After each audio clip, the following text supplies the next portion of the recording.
What's going on, everybody? Dr. Vasquez here, coming to you live for the second time today. Oops, I took my watch off to work out. But luckily I have another watch on so I can actually see what time it is.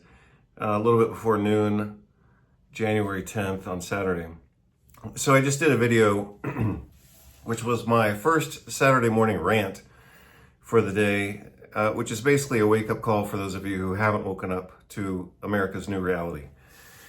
So I think that'll kind of take care of itself if you take a look at that video. I'm probably going to publish that as a raw version and then as an edited version. But anyway, take a look at it.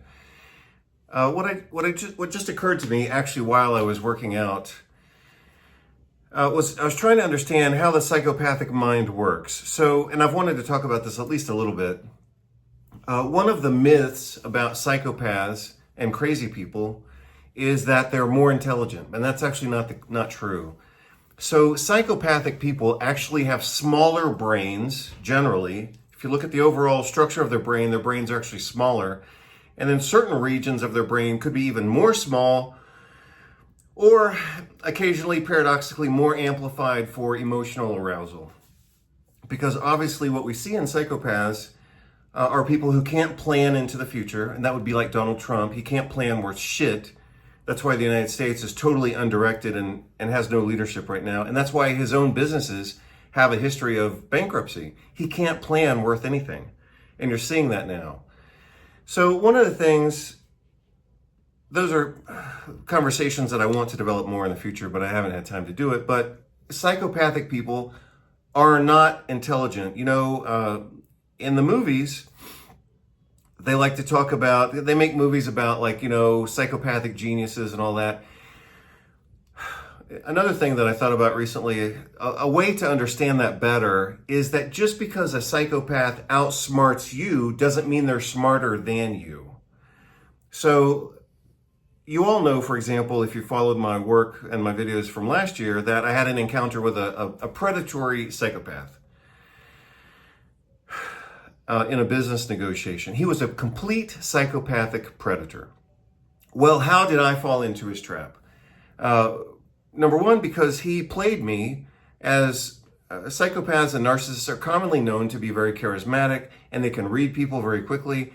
If you look at people, for example, who have borderline personality disorder, they can actually read you faster than other people can read you. So they pick up on facial expression and social cues and clues much faster than normal people.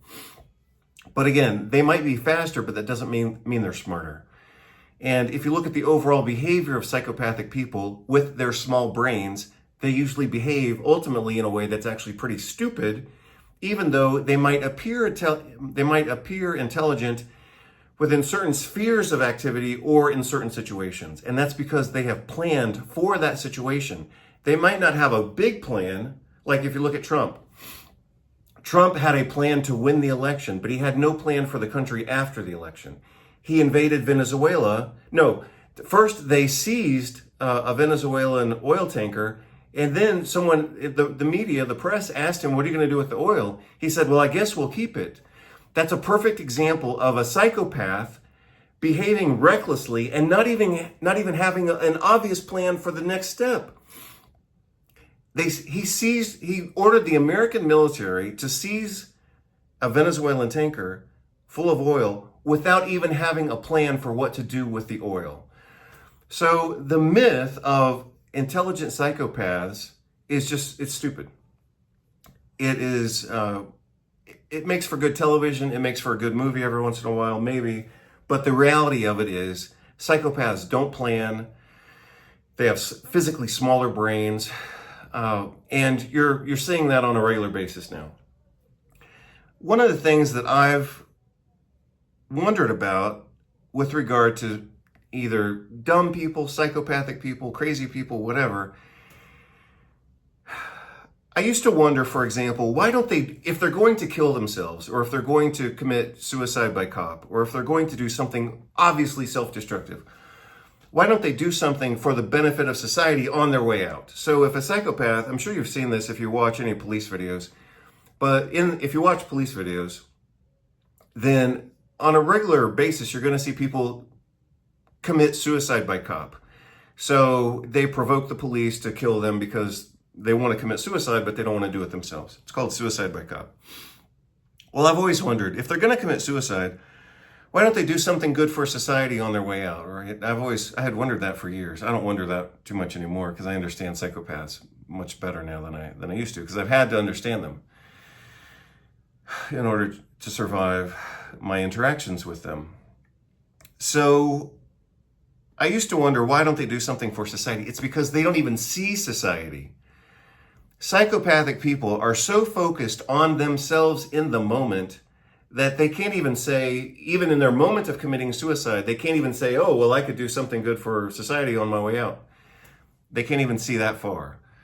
So again, I'm partially addressing a topic that I wanted to address in more detail at some point, which is the fact that psychopaths are not intelligent. They can't plan.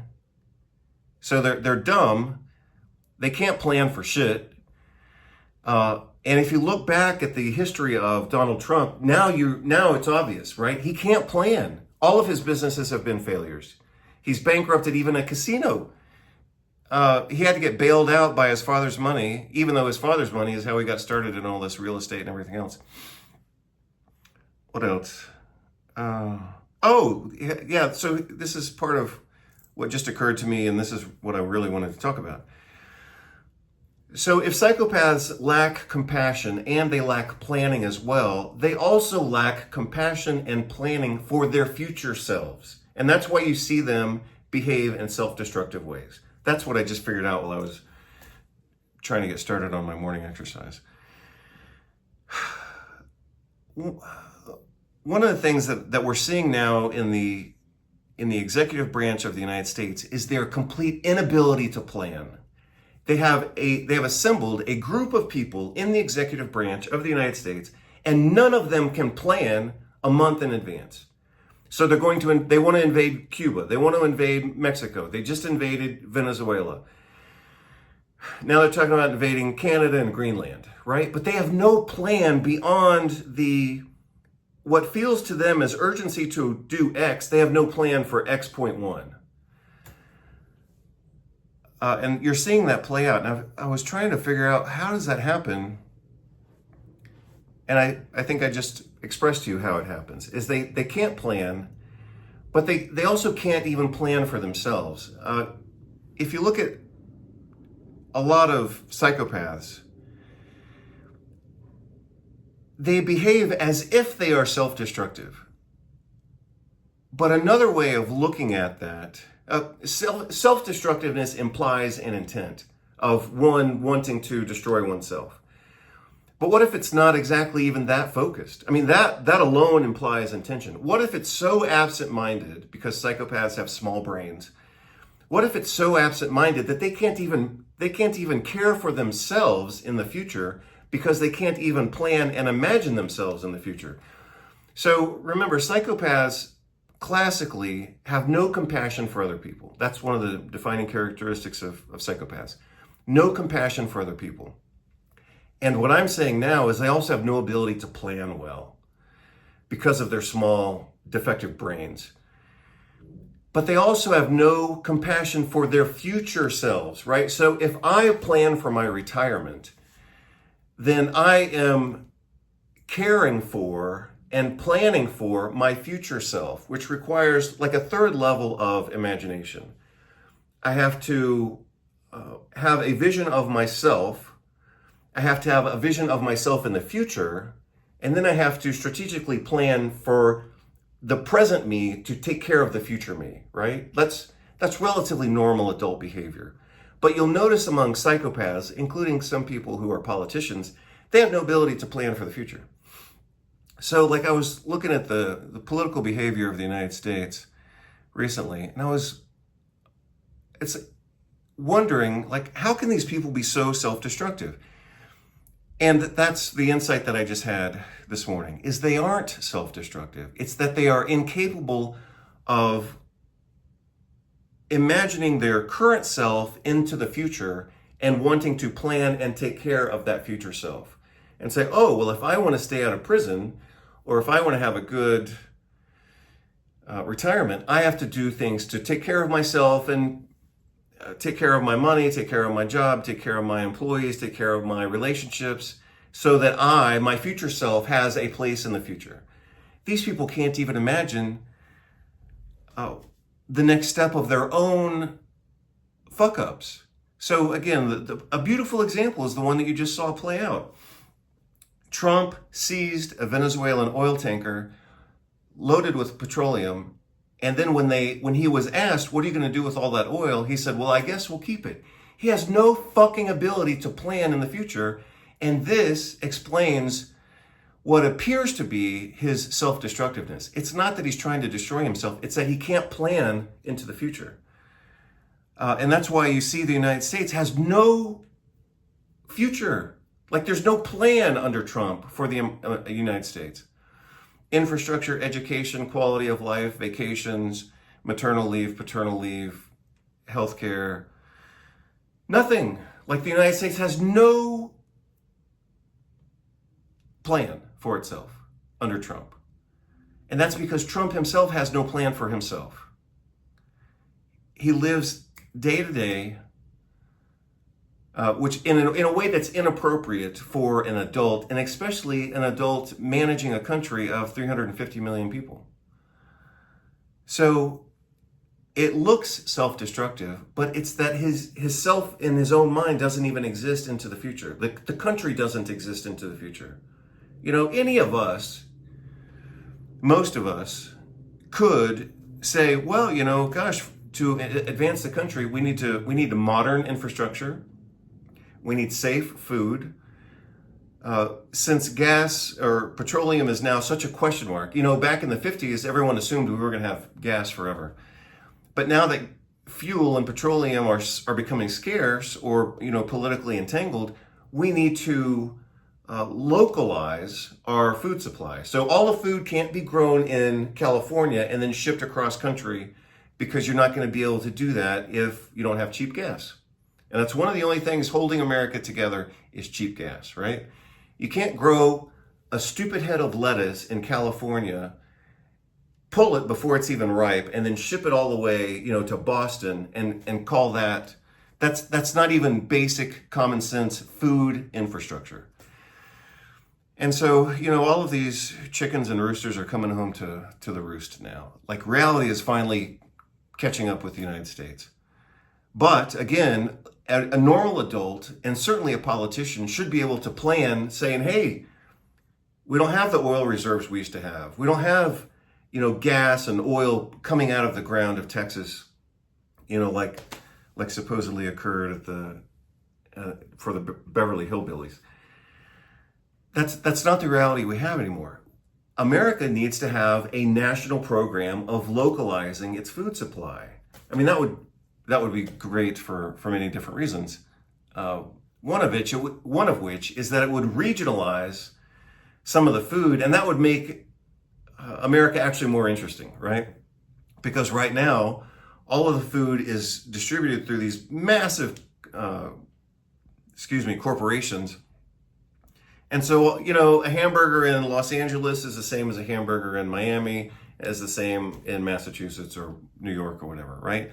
The food is so homogenized that America doesn't have what you see in other countries, which is regional variation, right? You know, in Spain, for example, just as an example, Spain's about, it's so much smaller than the United States. Spain's about the size of Texas, about 50,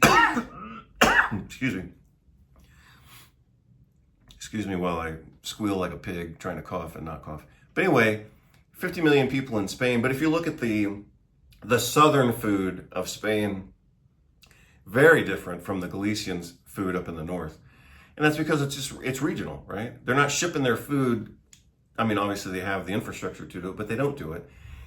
You've got regional food in the south, you've got regional food in the north. And I grew up in the south of the United States, so obviously I know we've got our plates, you know, we've got our rice and beans and whatever else, collard greens and all that kind of stuff. But anyway, I'm just using that as a random example. The United States needs a national program of localizing its food sourcing so that when gas isn't available, you're not waiting on a head of lettuce in New York to get to you from San Diego. I mean, the whole thing is just stupid. But like, there's no planning is going on in the United States. America has no plan for what's going on. Everything is spot welding. You see a little change here. Sometimes it's for the better. But most of the time, it's just not happening at all. And again, what occurred to me this morning, this is the last time I'll say it, is this: what you see in psychopaths isn't, I don't think it's direct. I don't think it's direct self-destruction, because that too would imply the ability to imagine a self, a future self, and a plan to get there. I don't even think they think at that level. If you look at the psychopathic behavior of the American government right now, it appears self-destructive. And that's why it's so offensive to those of us who are good planners and who can think. But I don't even think it's self-destructive. It's that they're not even conceiving of a future for the country, let alone planning for it. So I'll leave you with that. Take care. Bye-bye. Music matters for the mind in two important ways. First, quantitatively, because we generally spend hours and ultimately years listening to music, either directly, attentively, or passively, whether we choose it, or if it is in the background and ambiance of other settings, such as while working, shopping, eating, and exercising.